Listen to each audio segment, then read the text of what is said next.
आओ बच्चों, सुनो कहानी। बाल कथा मनमोजी कबूतर। एक बाग था खूब बड़ा। फलों के ढेरों पेड़ थे उसमें। इन्हीं में से एक पेड़ पर कबूतर राजा और कबूतर रानी रहते थे। बाग में जब फलों का मौसम आया तब उनके यहां दो नन्हे नन्हे कबूतरों ने जन्म लिया। एक का नाम मोजी और दूसरे का मनमोजी रखा गया। मौजी सुशील स्वभाव का था। वह सदा ही अपने माँ बाप के कहे मुताबिक चलता। लेकिन मनमोजी अपने बड़े भाई के विपरीत चंचल स्वभाव का था। वह सदा कोई ना कोई शरारत करता रहता। दोनों अभी छोटे थे और ठीक ढंग से उड़ना भी ना सीख पाए थे। अतः कबूतर राजा और कबूतर रानी उनके अंग संग ही रहते। मनमोजी अक्सर अकेले उड़ने की जिद करता। कहता, मैं बच्चा थोड़े ही हूं, जब तक बाहर अकेले घूमूंगा नहीं मुझे दुनियादारी का ज्ञान कैसे हो पाएगा।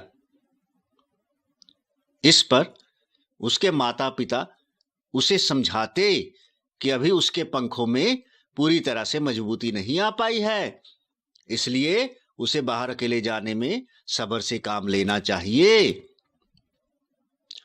अपने माता पिता के लाख समझाने के बावजूद मनमोजी एक दिन उनसे आंख बचाकर अकेला फुर्र हो गया।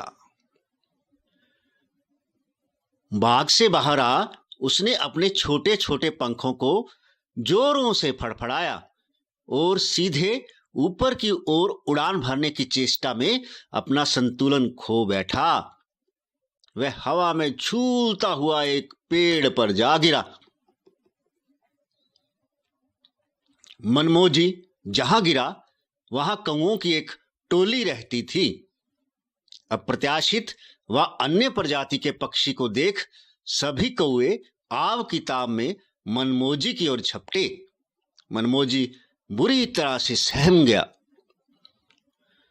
मनमोजी ने वहां से फौरन बच निकलने में ही अपनी खैरियत देखी। लेकिन वहां से बच निकलने के उसके भरसक प्रयास के बावजूद कुछ एक कौओं द्वारा उसकी ठुकाई हो ही गई। बेचारा मनमोजी मम्मी मम्मी पापा पापा चिल्लाता हुआ किसी तरह कौओं के चंगुल और चक्रव्यूह से बचकर अपने घर सही सलामत पहुंचने में सफल हो गया। पीड़ा से चिल्लाते कराहते मनमोजी की दुर्दशा देख कबूतर राजा और कबूतर रानी को बहुत दुख हुआ। उन्होंने प्यार से अपनी चोंचों के जरिए उसके जख्मों पर मरहम लगाया। इसके बाद मनमोजी ने प्रण कर लिया कि जब तक वह पूरी तरह से दुनियादारी में परिपक्व नहीं हो जाता वह अपने माता पिता के कहे मुताबिक ही चलेगा। तो बच्चों, कथा का सारांश है, जल्दी बड़े होना ठीक नहीं।